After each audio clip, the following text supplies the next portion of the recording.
كانت تتمشى في ضواحي المدينة، وكأنها شمس تخلت عن سمائها للتجوال في رحاب الأرض.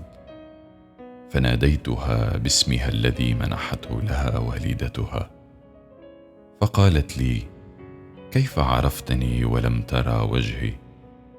فقلت لها: رأيت جرما متوهجا بلا ظل يحوم المكان، وامرأة مميزة في خطواتها التي تسابق روائح الياسمين، وطيف غريب جميل ليس طيفا من عالمنا، وخيال ملاك يحلق في قلبه بلا أجنحة، هالة أنثوية ليست كأي هالة، وروح طفولية على هيئة جسد يتمايل بدلع وصخب أنثوي.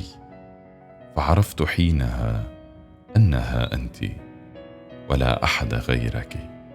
فتبسمت بخجل أودى قلبي إلى هاوية حبها والغرام بها.